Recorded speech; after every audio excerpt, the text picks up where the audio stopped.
Metaverse is a digital world where digital identities participate freely in community life. Behind the concept, there is a crucial issue, which is the sustainable growth of human society. Simply put, only a green metaverse is worth to be made by every individual, company, and even by governments and international communities. The most famous think tank study on this issue is Limits to Growth, published by the Club of Rome in 1972. This report concluded, in general, that if the five variables involving population, food production, industrialization, pollution, and consumption of non-renewable natural resources remain increasing, then human existence on this planet will reach the limits of growth, sometimes within 100 years after 1970s. Now, half that time has passed.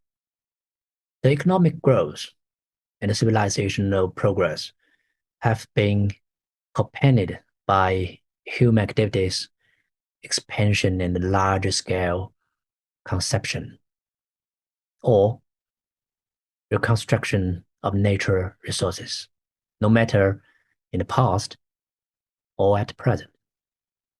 Along with the population growth and the poverty alleviation, the green hills and clean waters are disappearing. That is the price we paid.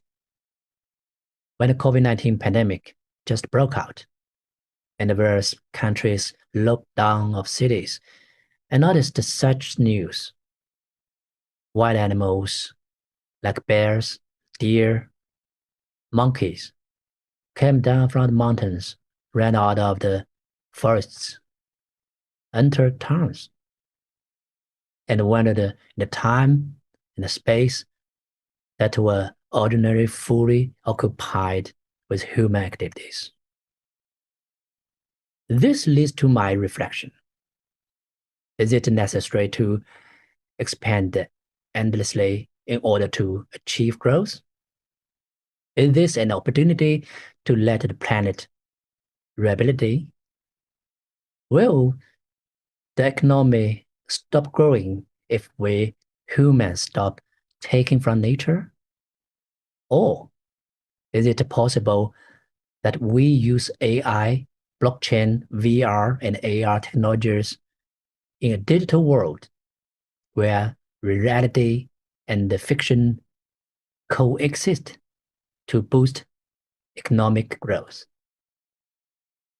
The answers to the questions above may be closely related to human future, especially at this moment that the international society has clarified the goals of peak carbon dioxide emissions and carbon neutrality. As we all know, the main limitation to economic growth comes from the scarcity of various resources in this real world. On one hand, in the process of economic, social, and civilizational development, from the emergence of cities to the establishment of modern markets, human beings have been trying to manage all kinds of scarce resources and optimize their allocation of them. On the other hand, from the industrial revolution to the internet revolution, we try to utilize tech innovation to get rid of the hindrance of scarcity to growth, thus to continue increasing the possibility of economic, and social development. Biotechnology increases the yield of crops per unit, and the constraint due to land scarcity became looser. Renewable batteries become the new source of power of automobiles, and transportation is free from the scarcity of fossil energy. Such examples abound. Now, once again, we try to use innovative technology to change the scarcity of space and time in the objective world. Whether it is named the Metaverse or something else, such an attempt deserves to be taken seriously and to be fully understood. We need a green metaverse, a sustainable metaverse, a carbon neutral metaverse. For the first time, more than half or even more of economic output will be based on computing power. And the core technologies that underpin the metaverse, whether blockchain or AI, need to be as energy efficient as possible.